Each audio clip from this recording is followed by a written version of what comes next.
June 15, 1913.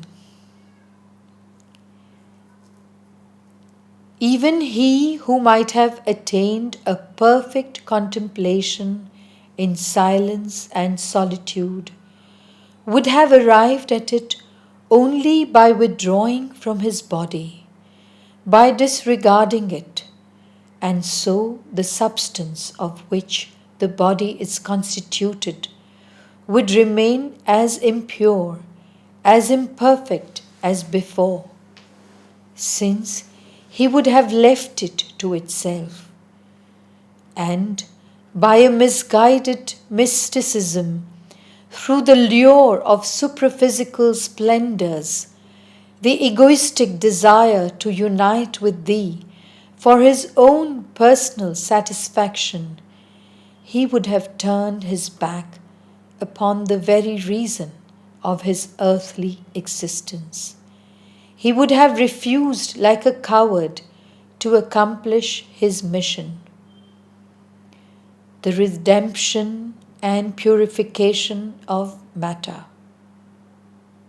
To know that a part of our being is perfectly pure, to commune with this purity, to be identified with it, can be useful only if this knowledge is later used to hasten the transfiguration of the earth, to accomplish thy sublime work.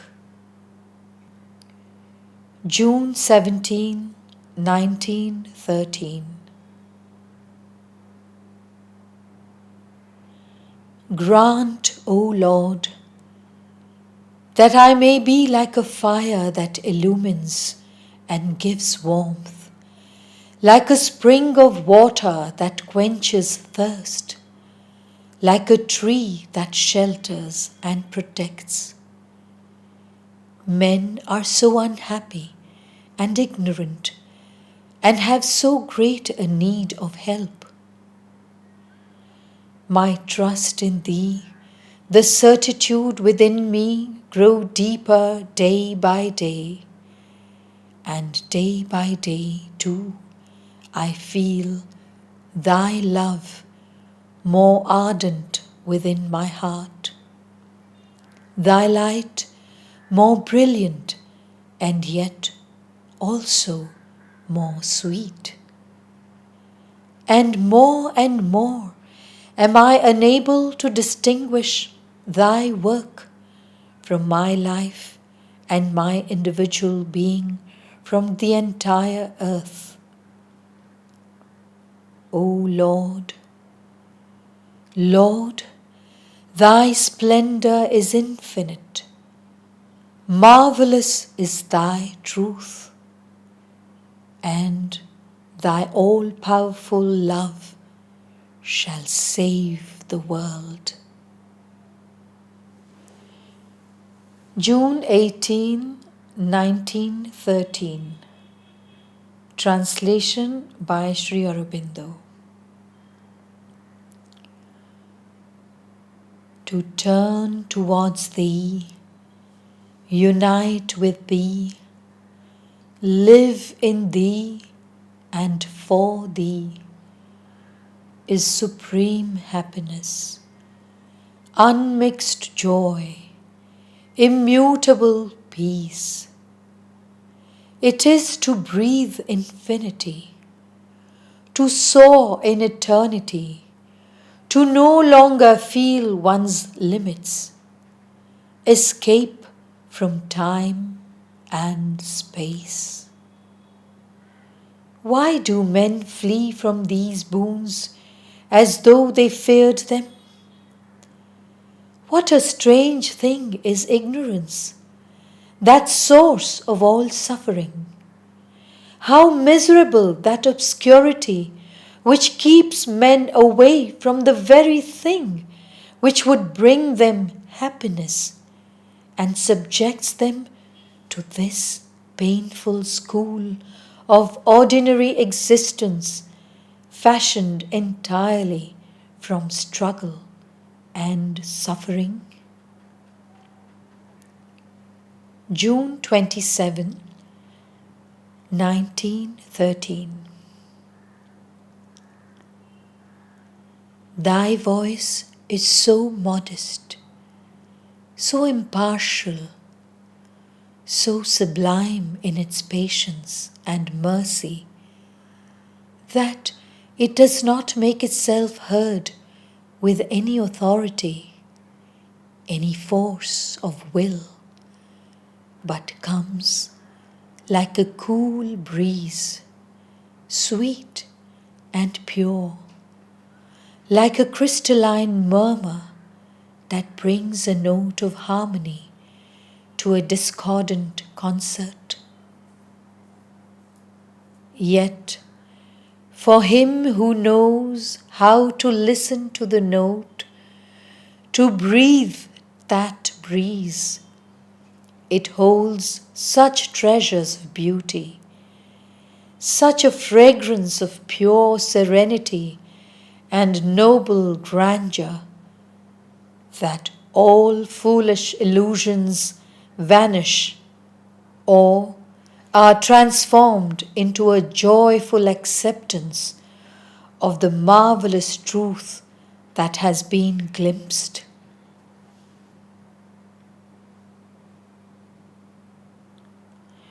July 21, 1913.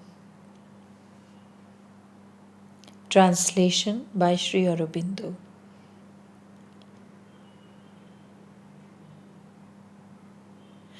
Yet what patience is needed!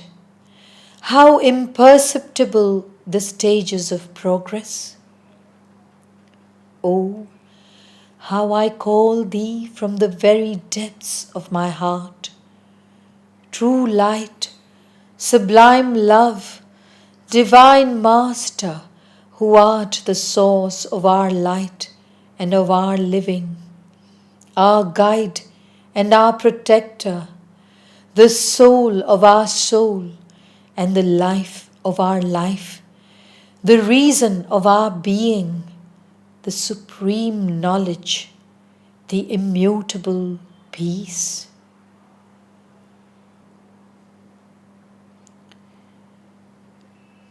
July 23, 1913.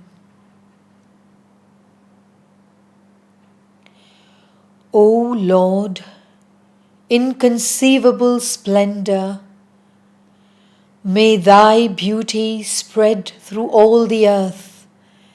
May thy love be kindled in every heart, and thy peace reign over all. A deep and solemn chant, smiling and subtle, rises from my heart, and I do not know whether this chant goes from me to thee, or comes from thee to me, or whether thou and I and the entire universe are this marvelous chant of which I have just become conscious. Surely there is no longer any thou or I, or any separate universe. Only an immense harmony is there, sublime and infinite, which is all things, and of which all things will one day grow aware.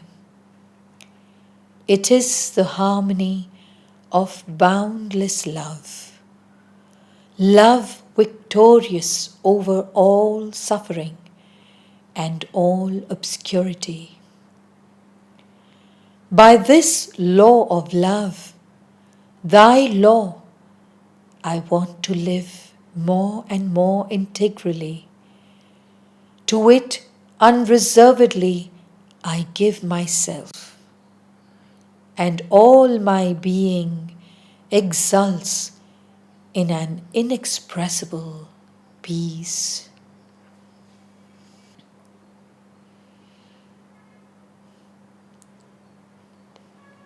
August 2, 1913. 13. This morning, as I was glancing over the month that is beginning and wondering how I could serve thee better, I heard the small voice within like a murmur in the silence. And this is what it said to me. See how very little all outer circumstances matter. Why strive and strain so to realize thy own conception of truth? Be more supple, more trusting.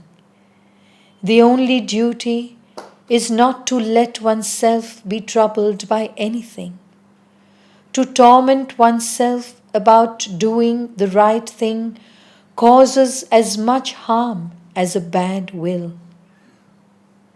Only in a calm as of deep waters can be found the possibility of true service. And this reply was so luminous and pure. It carried within itself such a striking reality that the state it described was communicated without any difficulty. It seemed to me I was floating in the calm of deep waters. I understood. I saw clearly what the best attitude would be. And now I have only to ask thee, O sublime Master, my supreme teacher, to give me the strength and clear-sightedness I need to remain constantly in this state. Do not torment thyself, child. Silence, peace, peace. August 8, 1913.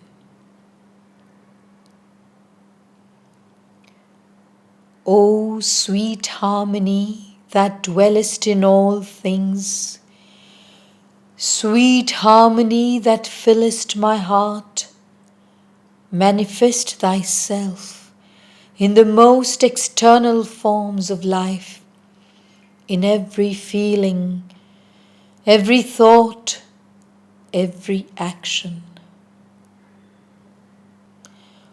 All is to me beautiful, harmonious, silent, despite the outer turmoil. And in this silence, it is Thou, O Lord, whom I see.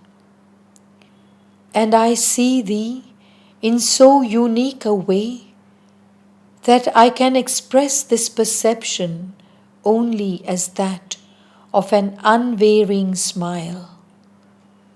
In truth, the real nature of the feeling experienced in the presence of the sweetest, most calm, most compassionate smile has a poor resemblance to what I feel when I see Thee in this way.